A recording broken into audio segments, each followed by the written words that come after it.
Hello and welcome back. Today we're going to look at the rational root theorem, and that helps us brainstorm which values will be possible zeros for a function. It's really important that we look at two specific numbers in an equation. We're going to look at the constant, which is our p. So any of those factors will be values for p. And then we're going to also look at the leading coefficient, and those factors are considered our values for q. So when I look at 4, well, all the factors of 4 are just plus or minus 1, 2, and 4, right? All those numbers go into 4. And when I look at 8, well, we know that factors of 8 are 1, 2, 4, and 8. So if we're going to brainstorm and identify all the possible values, well, we'd have to put them together as a fraction. So I could put everything over 1, so that's just plus or minus 1, 2, and 4. And then I have to divide everything by 2, but you'll start to see some duplicate numbers. But 1/2 works, but 2 over 2 is just 1, and then 4 over 2 is back to 2. And then I'm going to put 1 over 4. And if I go and use these other numbers, 2 over 4 is still 1/2 and 4. So we still have some like repeats. And then if I go to 8, well, plus or minus 1 over 8. So remember, these are the rational numbers. These are the numbers that don't have a square root or, a repeating decimal. So we're looking for, I should say, they do have a repeating decimal, but not something that just goes on and on like a square root. So if we have any of these values, they may work or they may not work. And so oftentimes we want to figure out first what the graph looks like. So in this problem, we're given that 4 is a 0. And you can see that 4 is on the list. All right. Not all of these numbers are on the list, right? We don't have very many. We don't have the other numbers here, but we can probably figure out just by looking at the picture that we definitely have a 4. We possibly have some more over here, right? But we don't know what those numbers are. So what we're going to do is we're going to use what we know and divide. So we know that this function, well, those would be 8x to the 5th, negative 32. Let me move this up a little bit. We're missing a cube, so put a 0 here. 1 for x squared and negative 4. So I'm going to divide this and see what we get. So we divide this here, use our synthetic division, right? And that's 1, that's 4, so that's perfect. So that means it definitely goes into that function. And it was to the 5th. So this will be 8x to the 4th minus 1. So we know that that is not going to be something that we can easily factor. So what we could do is we could make this into 2 radicals, but it's going to keep going. So what I'm going to do is I'm just going to show that this function is definitely going to have a 0 at 4.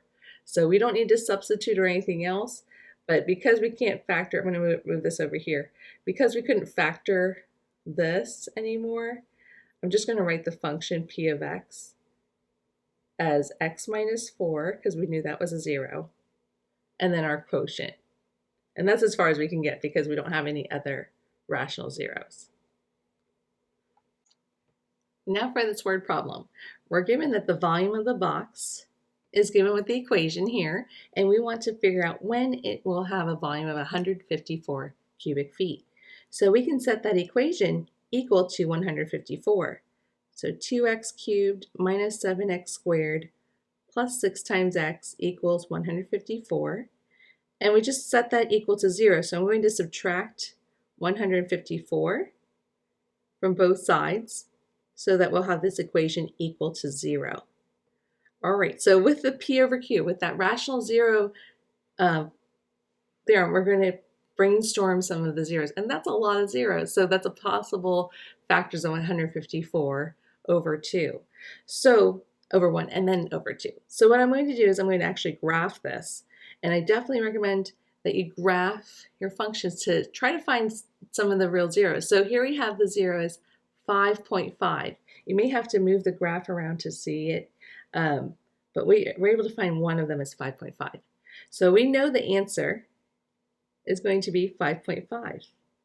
And I can double check that with synthetic division. So if I want to put 5.5 in the box, well, I can complete my synthetic division just like we usually do and bring down the 2, multiply that by 2. This will be 4, and then 22. That's 28, and then we get 154. So that works out. And what happens is we get this 2x squared minus 4x plus 28. And then if you want to set that equal to 0, you're going to get a number where if we divide this, it's going to give you some imaginary roots. And so you can plug it into the quadratic formula, but you're eventually going to get plus or minus, or I should say -1 plus or minus I root 13. So that's going to be the two answers that are not going to really work for this problem because we're making a real storage unit. So we want real numbers. So we do know that one of the lengths, that's going to be x, for x will be 5.5. And we could just plug in 5.5. So here's that, this width here, or this length, will be 5.5. This, I'll say this is the length here. So this length is 5.5. And then we'll say, oh, actually, sorry, they said width and feet. So I'll say my width is 5.5. And then my length will be 5.5 minus 2, so that's 3.5. And then when I plug it into the height, 2 times 5.5, that's 11 minus 3, it's going to be 8. So our box will be 5.5 by 3.5 by 8. Now let's move to example 3, where we're given a polynomial equation and we want to find the complex roots. So what we first need to do is brainstorm all the possible roots. So remember, our P will be all the values, I'll put this as a little column, but that's going to be all the values of 2, factors of 2. So 1 and 2. Our Q will be all the factors of our leading coefficient. So 1, 2, and 3. And we could put those together to give the values for P over Q. So all the possible rational zeros, well, that's plus or minus 1, plus or minus 2. And then I have to put all these numbers over 2. So that's going to be plus or minus 1/2. And then all the values over 3. So that's just plus or minus 1/3. And then 2 over 3. So those are all the possible numbers that would work. And so what we could do is we can graph it and to narrow down what values are going to work. So after you graph it, you'll see really clearly that -1 works. And so what I'm going to do is divide this polynomial by -1. So we have the coefficients are 3, 4, 2, -1, -2. Again, completing my synthetic division. So we're adding, going down, multiplying, going on the diagonal. So that's 1, -1, -2. Sorry, I had to write it out here, and that's 0. On the graph, you'll also be able to tell that there's another 0 at 2/3.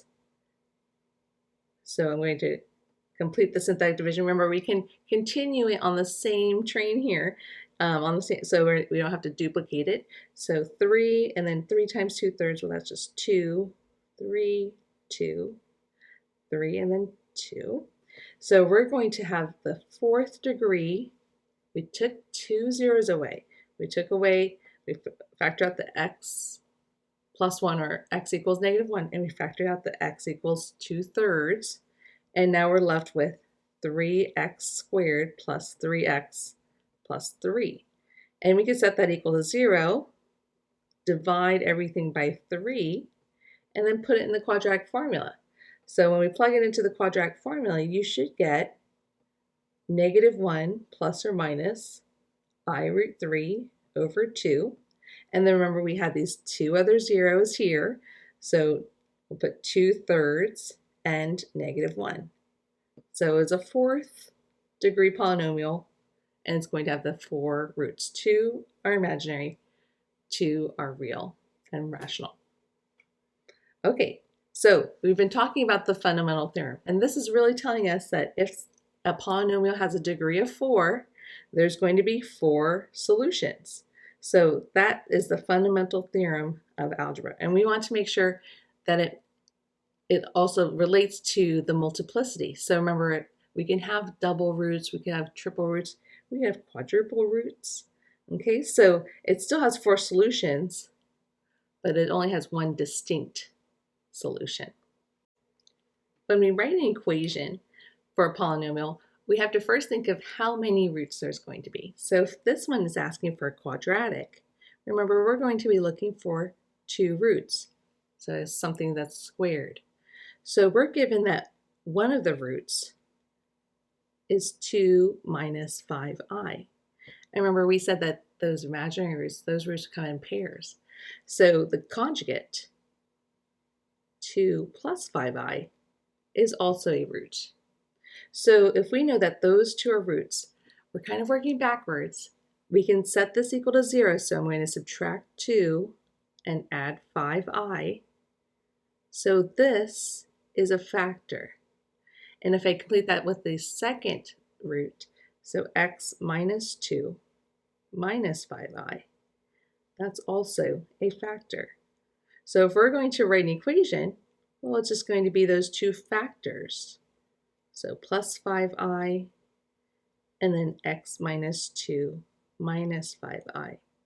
Now you probably hear the plus and minus, and that's a good idea because we can actually separate this and kind of make it a difference of 2 squares. Because if this was just a plus 5 or an a minus 5, we would just FOIL that as a difference of squares. So what I'm going to do is I'm going to rewrite this, or I should say regroup them using the associative property. And so what I'm going to write this is y equals x minus 2 squared, because we have 2 of those, right? It's going to become a difference of squares, minus 5i squared. So when we FOIL that out, I'm going to write this over here, we're going to get y equals, that's going to be x squared minus 4x plus 4, and then minus 25i squared. And we know that 25 minus I squared, this becomes negative 1, so it'll be negative 25 times negative 1, so that's plus 25. So our final equation in standard form is x squared minus 4x, put those together, plus 29. So you can put those together. So remember, when we have a root that's imaginary, it's going to have a conjugate. So a plus bi and a minus bi.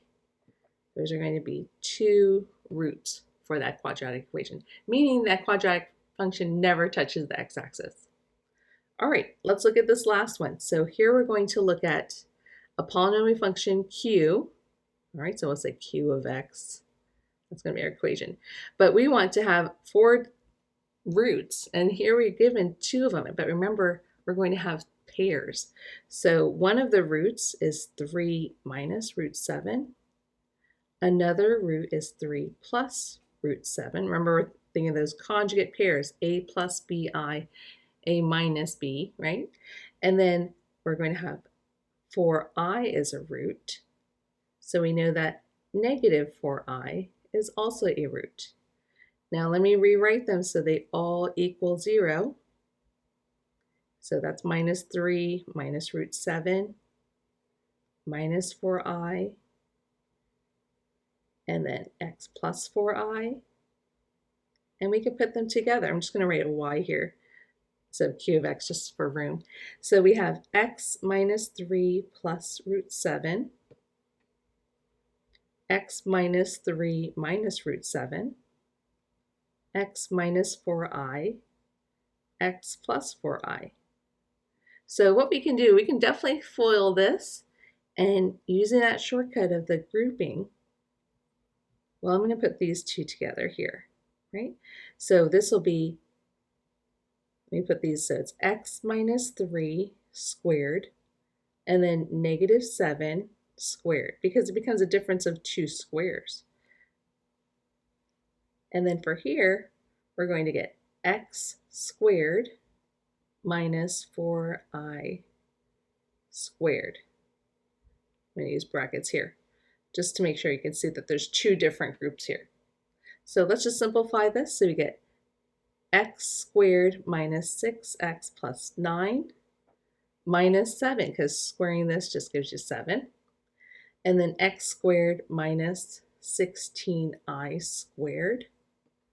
So we'll get y equals x squared minus 6 times x plus 2, and then x squared plus 16. And then we can FOIL this even more. We can multiply everything here by x squared, and then everything here by 16 and distribute. So at the end, we should get x to the 4th minus 6x cubed plus 18x squared minus 96x plus 32. So that would be in standard form after we FOIL everything out. Well, I hope this lesson was helpful, and I'll see you all in class.